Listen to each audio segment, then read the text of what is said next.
नाज़रीन, आपकी पहचान आपकी वो शनाख्त होती है जिसके बलबूते पर आपको दुनिया में मकाम हासिल होता है। और अगर आप इस दुनिया में इस मकाम पर पहुंच जाए जहां आपको कमोपेश अफराद ही नजर आए तो समझ जाएं कि आप में ज़रूर कोई ख़ास बात है। और दुनिया में एक ऐसी फहरिस्त भी है जिसमें कुछ ऐसे नाम हैं जो किसी तारुफ के मोहताज नहीं, इनका नाम ही इनका काम और मकाम माना जाता है। और इस फहरिस्त में एक नाम है तारिक अजीज का, जिन्होंने रेडियो, टेलीविजन और फिल्म नगरी तक बेमिसाल काम किया और इनके मुनफरिद अंदाज़े मेज़बानी ने प्रोग्राम के शायकीन को इनका पुरस्कार बना दिया। और आज के इस वीडियो में हम तारिक अजीज के सफरे हयात पर रोशनी डालेंगे और बताएंगे कि ये कैसे तारिक अजीज ने सुनते कानों और देखती आंखों को अपनी तरफ मतवजा करके तरक्की की मंजिलों को तय किया। तो चलते हैं वीडियो के बाकायदा आगाज की तरफ। दोस्तों, तारिक मसूद 1936 में भारतीय शहर जालंधर में मियां अब्दुल अजीज पाकिस्तानी के यहाँ पैदा हुए। इनके वालिद पक्के पाकिस्तानी थे जिन्होंने क़याम पाकिस्तान से पहले ही अपने नाम के साथ पाकिस्तानी लिखना शुरू कर दिया था।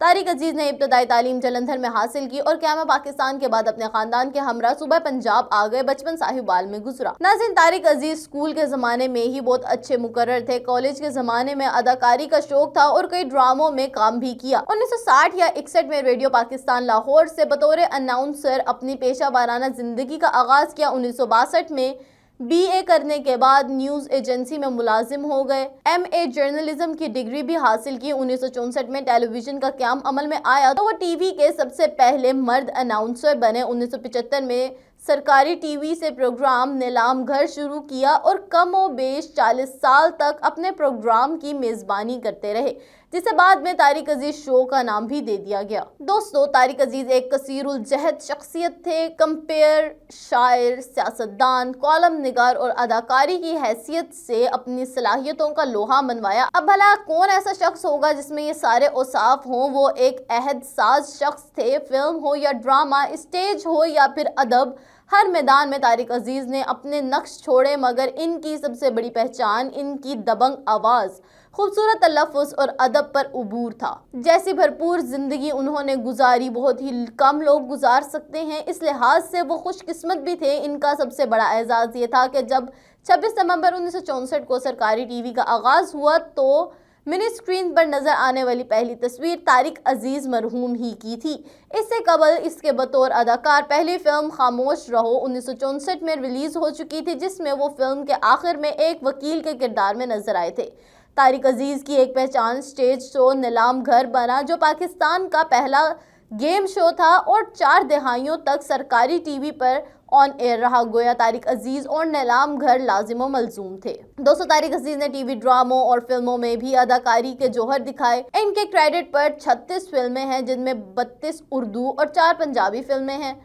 इस शोबे में खूबसूरत आवाज़ और मुनफरिद लहजे के मालिक तारिक अजीज अपनी आवाज़ का बहुत फ़ायदा उठाते थे। अब तो आवाज़ खूबसूरत और गंभीर और दूसरे मुकालमे बोलने के अंदाज भी दिलकश, तो ऐसा अदाकार लोगों के जहनों पर नकूश क्यों नहीं छोड़ दे। इनकी पहली फिल्म खामोश रहो और आखिरी फिल्म माँ बनी दुल्हन थी, जो 1987 में रिलीज हुई। इसके बाद वो फिल्मों में मुकम्मल तौर पर किनारा कश हो गए। तारिक अजीज की दूसरी फिल्म इंसानियत 1967 में रिलीज हुई, जिसमें वो बतौर सेकंड हीरो जलवागर हुए। तारिक अजीज के बतौर सोलो हीरो फिल्म कसम इस वक्त की 1969 में सिनेमा घरों की जीनत बनी। 1974 में उन्होंने ईमानदार में मुनव्वर ज़रीफ, नन्हा और रंगीला के साथ काम किया।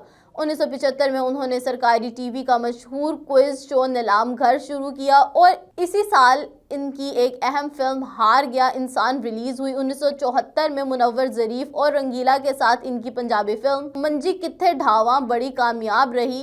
इसके अलावा 1975 में इनकी फिल्म शंघा दी मेहंदी भी हिट हुई। तारिक अजीज की फिल्म जिंदगी बेहतरीन अदाकारी के मिसाल थी। इसके अलावा सालगिरह, सौगात और सौदागर भी लोगों ने इनकी अदाकारी को खूब सराहा। इनकी दीगर फिल्मों में हुकूमत, हमराज, जिंदगी बाजार, कुबड़ा आशिक, निशानी, माँ बनी दुल्हन, खामोश रहो, मेला रोटी, परिस्तान या मिलन की आस, पराई बेटी, सौगात, बिल्लो नतकोर और मिस हांगकांग शामिल हैं। नाज़रीन, तारिक अजीज को सियासत में भी दिलचस्पी थी और वो 70 के अशरे में जुल्फ़िकार अली भुट्टो जैसी तलिस्माती शख्सियत के सहर में मुब्तला। 1970 में उन्होंने पाकिस्तान पीपल्स पार्टी में शमूलियत इख्तियार की।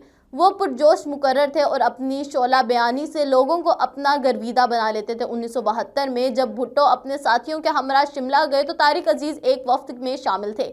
1988 میں جب پیپلز پارٹی دوبارہ برسر اقتدار آئی تو نلام گھر اس وقت بھی سرکاری ٹی وی پر دکھایا جا رہا تھا۔ اگست 1990 میں اسحاق خان نے پی پی پی کی حکومت ختم کر دی۔ 1997 میں وہ مسلم لیگ کے ٹکٹ پر کامیاب ہو کر ممبر قومی اسمبلی بنے۔ طارق عزیز شوبز کی دنیا کے واحد ہستی تھے جنہوں نے 1997 میں قومی اسمبلی کے انتخابات میں لاہور کے ایک حلقے سے سابق وزیر اعظم عمران خان کو شکست دے کر کامیابی حاصل کر لی تھی۔ ان پر سپریم کورٹ پر حملہ کرنے کا الزام بھی تھا۔ جنرل مشرف کے دور میں انہوں نے مسلم لیگ کاف میں شمولیت اختیار کر لی تھی، لیکن ان کی خاطر خواہ پذیرائی نہیں ہوئی، جس کے بعد وہ سیاست سے کنارہ کش ہو گئے۔ دوستو، طارق عزیز علم و ادب اور کتاب سے محبت کرنے والے انسان تھے۔ ان کا مطالعہ بہت وسیع تھا۔ وہ اردو اور پنجابی کے ایک بہترین شاعر بھی تھے اور انہیں بے شمار شعراء کرام اور اشعار زبانی یاد تھے، اور ان کی مثال یہ ہے کہ ان کے چاہنے والوں نے دیکھا ہے کہ اپنے 40 سال طویل ٹی وی شو میں کسی قابل ذکر شاعر کا کوئی ایسا شعر نہ تھا جو انہوں نے ازبر نہ ہوتا۔ وہ ایک کالم نگار بھی تھے۔ ان کا ایک اخبار میں کالم باقاعدگی سے چھپتا۔ 17 جنوری 2020 کو 84 برس کی عمر میں ان کا انتقال ہو گیا۔